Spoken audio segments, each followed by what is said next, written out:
तो दोस्तों, एक और नया दिन और मैं बलजीत परमार हाजिर हूँ एक नई कहानी, नया किस्सा लेकर।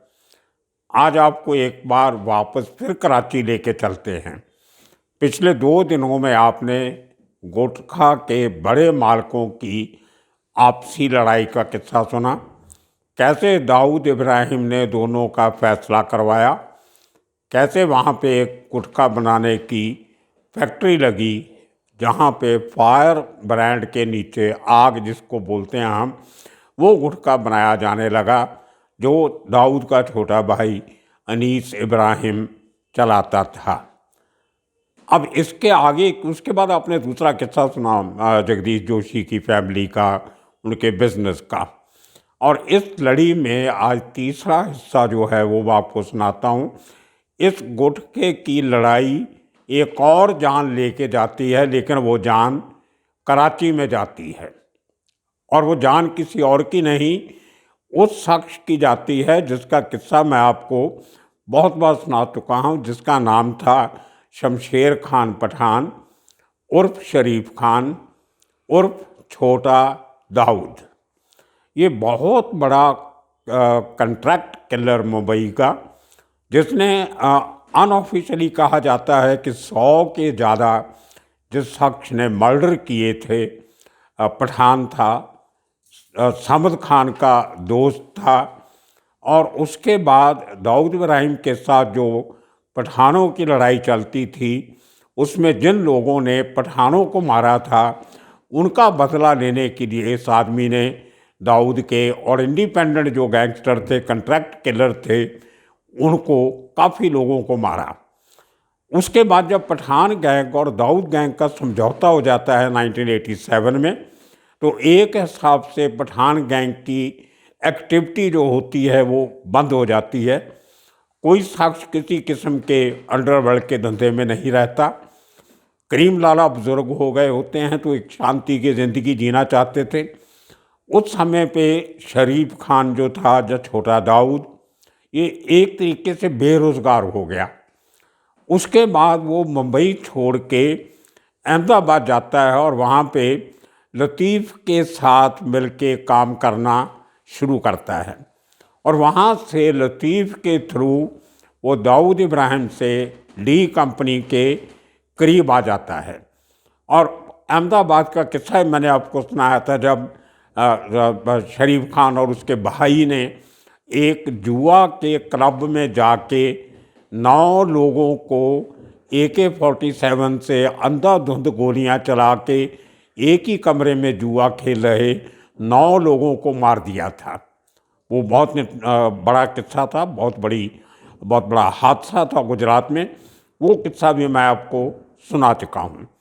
और ये वही शख्स है जिसने हमीर मजीद जो भाई थे उनमें से जो हमीद था, जिसका किस्सा उस ज़माने में बहुत मशहूर हुआ था, फन एंड फूड बार में उसको मारा था बॉम्बे सेंट्रल के पास नवजीवन सोसाइटी में।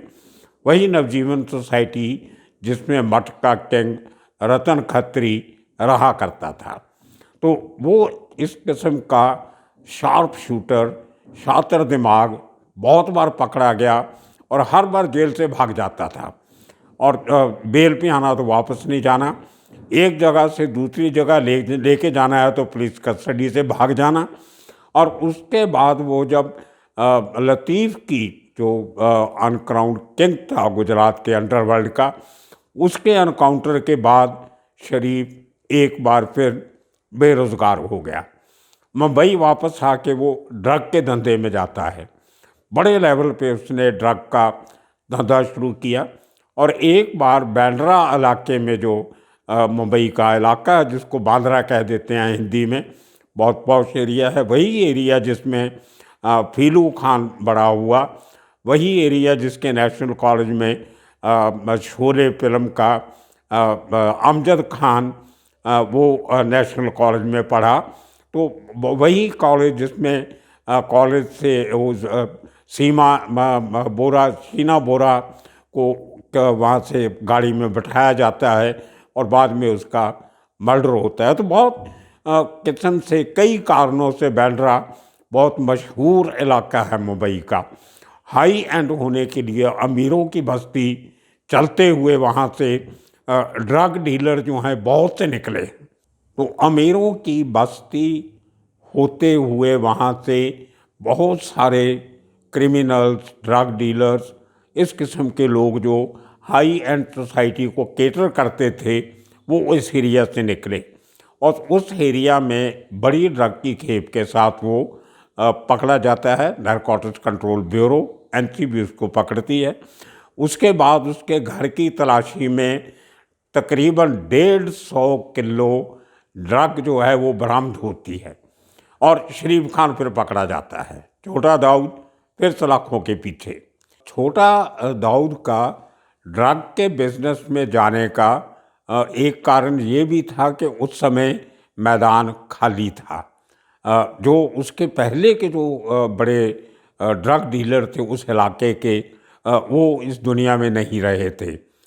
जो फीलू खान था, बरकत अली खान, फीलू खान, उसका छोटा राजन ने बैंकॉक के एक होटल के कमरे में मर्डर करवा दिया था, जो आपको मालूम होगा मंगेश ने किया। और उसके साथ एक और लड़का था छोटा राजन का। दुबई के टाइम से जब छोटा राजन दाऊद के साथ था तो उसकी फीलू खान के साथ अच्छी जान पहचान थी। और दाऊद से अलग होने के बाद उसने जब दाऊद के दोस्तों से बदला लेना शुरू किया, उसमें से फीलू खान का नंबर भी लग गया। और दूसरा जो नारी खान था, वो भी उस 1996 में एक पुलिस एनकाउंटर में मारा गया। और एक थोड़ा सा गैप था, एक खाली जगह पड़ी थी एक बड़े नार्को स्मगलर की, जिसका फ़ायदा मौका देखते हुए छोटा दाऊद ने बखूबी उठाया। और रिस्क लेके वो आदमी, जब कोई बड़ा शख्स, बड़ा नाम इस ड्रग के धंधे में नहीं था, तो छोटा दाऊद ने ये धंधा करने का फैसला किया और उसी का खमियाजा उसको एक दिन भुगतना भी पड़ा। लेकिन किसी न किसी तरह वो एनसीबी के चंगुल से भी निकल जाता है और इस बार वो हिंदुस्तान छोड़ने की तैयारी करता है कि यहाँ पे रहूँगा तो लोग तंग करेंगे, गॉडफादर को है नहीं, खर्चे बहुत ज़्यादा हैं, अपने आप को छुपा के कब तक रखेगा, जान बचा के कब तक रखेगा। तो वो शख्स बड़े तरीके से हिंदुस्तान छोड़ के कराची जा पहुंचता है। पहले दुबई जाता है, दुबई से कराची जाता है। और दाऊद के साथ क्योंकि उसके पुराने रिश्ते थे, बचपन से जब दाऊद मुंबई में था उस ज़माने से उस शख्स का दाऊद से जान पहचान थी। एक और नई बात आपको बता दूं, मैं जब रिसर्च कर रहा था इस पूरे सब्जेक्ट की, उसमें से एक और बात का खुलासा होता है जो आज तक मुझे भी नहीं पता था। जो आलमज़ेब था, अमीरज़ादा आलमज़ेब, जो पठान गैंग के बहुत बड़े सिपा सालार थे और समद खान के दोस्त थे, उनमें से जो आलमज़ेब था, उसकी जो माँ थी, उस माँ के क्लोज रिश्तेदारी में से शरीफ खान उस फैमिली का बेटा था। तो एक तरीके से वो आलमज़ेब का थोड़ा सा दूर का कज़न भी था। तो ये उस आदमी की फैमिली बैकग्राउंड बहुत खूबसूरत पर्सनैलिटी थी, एकदम हीरो जैसा लगता था, बातचीत करने में बहुत मीठा प्यारा आदमी, लेकिन डेयरिंग, उसके जैसी डेयरिंग शायद फिल्म पूरी अंडरवर्ल्ड में समद खान के साथ साथ 3-4 और लोगों को छोड़ के वो सबसे डेयरिंगबाज, और इतने क्राइम करने के बाद उस शख्स फिर भी अपनी जान बचा के रहता रहा इतने साल, ये कोई छोटी बात नहीं होती। बहुत शातिर, तेज़ दिमाग का आदमी था। खैर, हिंदुस्तान छोड़ के वो शख्स आखिर कराची पहुंच जाता है। तभी ये फायर गुटका जो है वो अनीस की कंपनी ही चलाती थी। लेकिन शरीफ के वहाँ पहुँचने के बाद, छोटा दाऊद के पास पहुँचने के बाद, वो आदमी एक नया बिजनेस शुरू करता है, एक नई अपने लिए एक काम खोजता है, और वो काम कुछ और नहीं होता, गुटखा का बिजनेस ही होता है। अनीस के मुकाबले में कराची में जाके छोटा दाऊद ने उर्फ शरीफ खान शमशेर ने अपनी गुटखा की कंपनी बनाई, मशीनरी प्रोक्योर की और चलाई, और उस गुटखा का नाम था बावा वन। आपको बता दूं कि बावा वन क्यों रखा। पाकिस्तान में जो उसकी आइडेंटिटी थी, जो उसने नाम अख्तियार किया था, उसमें उसके नाम के आगे बावा लगता था और आगे उसका पूरा नाम था, मुझे भी याद नहीं आ रहा, बहुत साल पहले किसी ने बताया था। तो उसने अपना गुटखा ब्रांड खड़ा किया बावा वन, और वो इतना पॉपुलर हो गया और उसको फिर और वैरायटी चेंज करके कुछ और उसमें तब्दीलियां करके उसके इंग्रेडिएंट्स में और पाउच की प्रिंटिंग और उसकी पैकेजिंग थोड़ी और डिफरेंट करके कुछ सालों के बाद दूसरा ब्रांड निकाला जिसका नाम था बावा टू।